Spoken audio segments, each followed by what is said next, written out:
السلام علیکم ورحمۃ اللہ تعالی وبرکاتہ۔ ہیلو ناظرین، آپ سب لوگ کیسے ہیں؟ خیر و عافیت سے ہوں گے۔ اللہ آپ کو خوش رکھے، سعد و آباد رکھے۔ ناظرین، میں آپ کا بھائی قاسم اختر اور آپ دیکھ رہے ہیں اپنا یوٹیوب چینل رضا آفیشیل وائی کے۔ تو ناظرین، آج میں پھر سے مفتی سلمان اظہری صاحب کا بیان، بہت خوبصورت بیان سنوانے کے لیے جا رہا ہوں۔ تو آپ میرے چینل پر نئے ہیں تو چینل کو سبسکرائب، ویڈیو کو لائک شیئر ضرور کر دیں اور ویڈیو کو بیچ میں چھوڑ کے نہ جائیں، ویڈیو کو پورا مکمل دیکھ کر جائیں۔ دیکھیے، اللہ عز و جل قرآن پاک میں ارشاد فرماتا ہے، لوگوں کے حساب کا وقت قریب آ گیا لیکن لوگ غفلت میں ہیں۔ یہ 17ویں پارے کی شروع کی آیت ہے۔ اللہ تعالیٰ یوں فرماتا، اقترب للناس حسابہم، لوگوں کے حساب کا وقت قریب آ چکا، وہم فی غفلت معرضون، اور وہ اترائے ہوئے غفلت میں پڑے ہوئے ہیں، منہ پھیرے ہوئے ہیں۔ لوگوں کو اس بات کا اندازہ ہی نہیں کہ حساب کا دن کتنا سخت ہونے والا ہے۔ میرے عزیزو، جب نبی پاک صلی اللہ تعالیٰ علیہ وسلم نے یہ ارشاد فرمایا کہ میں اور قیامت ایسے ہیں جیسے دو انگلیاں قریب ہیں، 1400 سال پہلے رسول پاک صلی اللہ علیہ وسلم نے یہ فرمایا تھا کہ قیامت اتنی قریب ہے جتنا دو انگلیاں قریب ہیں۔ اور اب کے زمانے میں تو قیامت کے سلسلے میں جو حضور پاک صلی اللہ تعالیٰ علیہ وسلم نے نشانیاں بتائی تھی وہ تقریباً پوری ہو گئیں، بڑی نشانیوں کو چھوڑ کر۔ اور یہ بھی حدیث پاک میں ہے کہ اگلا زمانہ اتنی تیز گزرے گا کہ تمہیں اس کا اندازہ ہی نہیں ہوگا۔ زمانوں پر زمانے آتے چلے جائیں گے۔ یہ جو آخری وقت کی نشانیاں ہیں، میں صرف مختصر سا ایک پیغام دوں گا۔ شعبان کا مہینہ ہے، یہ رسول پاک صلی اللہ تعالیٰ علیہ وسلم کا مہینہ ہے، اور رمضان کے بعد سب سے زیادہ حضور پاک صلی اللہ تعالیٰ علیہ وسلم کو روزے کی حالت میں کسی مہینے میں دیکھا گیا تو شعبان کا مہینہ فرمایا گیا۔ کبھی کبھار پورے شعبان کا مہینہ حضور صلی اللہ علیہ وسلم روزے سے رہتے، اور یہ ارشاد فرماتے کہ یہ مہینہ ایسا ہے جس میں سارے لوگوں کے اعمال اللہ کے حضور جاتے ہیں، پیش کیے جاتے ہیں، اور میرے آقا فرماتے ہیں اس حال میں میرے اعمال پیش کیے جائیں اللہ کی بارگاہ میں کہ میں روزے کے عالم میں ہوں۔ جب میرے اعمال پیش کیے جائیں اللہ کی بارگاہ میں تو میں روزے کی حالت میں ہوں۔ تو یہ شعبان کا مہینہ جو اب رمضان المبارک کے قریب کر رہا ہے، لیکن بعض بزرگوں نے یہ بھی فرمایا شعبان میں موتیں بھی کثرت سے ہوتی ہیں۔ لوگوں کا یہاں پر حساب کتاب 15ویں شعبان کو جو اب شب برات آنے والی ہے، لکھ دیا جاتا ہے سال بھر میں کیا کیا ہونے والا ہے، کتنے لوگ جانے والے ہیں۔ کئی لوگوں کی کتابیں بند کر دی جاتی ہیں۔ حدیث پاک میں یہ بھی ہے کہ فیصلہ اللہ تعالیٰ فرشتوں کے حوالے فرما رہا ہوگا، حالانکہ جب ہم ماں کے پیٹ میں تھے تبھی لکھ دیا گیا ہے کہ کتنی عمر ہے، لیکن فرشتوں کو جو ٹرانسفر کیا جاتا ہے سال میں ایک مرتبہ، اگلے سال ان کا کیا کیا ہونا ہے۔ اور حدیث میں ہے کسی کے متعلق فرشتوں کو یہ کہا جا رہا ہوگا کہ فلاں 1 مہینے بعد، 2 مہینے بعد، 1.5 مہینے کے بعد اس کی فلاں وجہ سے موت آئے گی، لیکن وہ بندہ شادی کی تیاری کر رہا ہوگا، وہ بندہ جس کی موت کا آرڈر جاری ہو چکا ہے، فرشتے لے چکے ہیں، وہ اپنے کاروبار کے اور اپنے گھر بار کے بنانے میں مصروف ہوگا، اسے اندازہ تک نہیں ہوگا کہ شعبان کے اس مہینے میں اس کی موت کا پروانہ نکل چکا ہے۔ اسی لیے میں عرض کر رہا ہوں قرآن کی آیت اقترب للناس حسابہم وہم فی غفلت معرضون، اللہ فرماتا ہے لوگوں کا حساب بہت قریب آ چکا جبکہ وہ غفلت میں پڑے ہوئے ہیں۔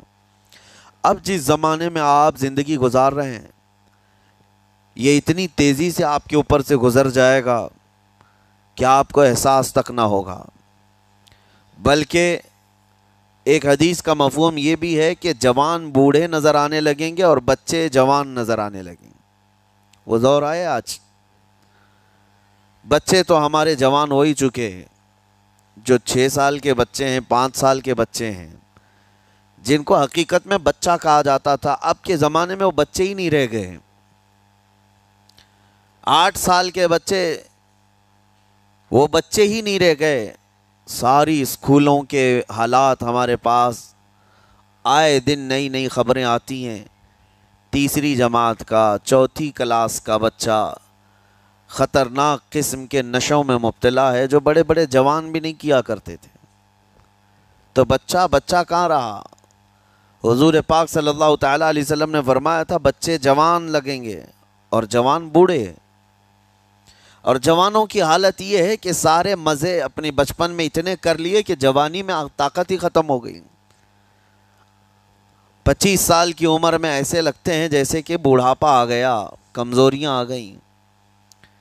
30 سال پہلے کے دور میں 40 سال کو بھی جوانی کہا جاتا تھا، اب کے دور میں 40 سال تو بڑھاپا ہو گیا۔ 30 سال کی عمر کے بعد آج کے نوجوانوں کے جواب دینے لگ جاتے ہیں۔ اس کی وجہ یہ ہے کہ بچپن میں اپنے آپ کو برباد کر لیا، بچپن میں اپنے آپ کو ختم کر لیا۔ تو جو بچپنا تھا اس کو جوانی میں بتا دیا، اور جو جوانی ہے وہ بڑھاپے میں۔ اور جو بوڑھے اصل بوڑھے ہیں، جن کو 60-70 سال کی عمر ملی ہوئی ہے، یہ اللہ تعالیٰ کی طرف سے ان کے لیے نعمت ہے۔ باقی قیامت کے قریب جو حالات ہیں وہ اس طرح کے ہیں۔ اور مزید میں آپ کو یہ بھی بتا دوں کہ زمانہ ترقی کرتے کرتے تمہیں ایسا سست اور کاہل بنا دے گا کہ تم کوئی کام کے لائق بھی نہیں رہ جائیں گے۔ بہت ساری چیزیں ہم سے رخصت ہو رہی ہیں، ہمیں اندازہ بھی نہیں۔ ابھی کل ہی میں ذکر کر رہا تھا، ابھی 10 سال پہلے 20 سال پہلے جو چیزیں ہمارے آنکھوں کے سامنے موجود تھی وہ اب غائب ہو چکی ہیں۔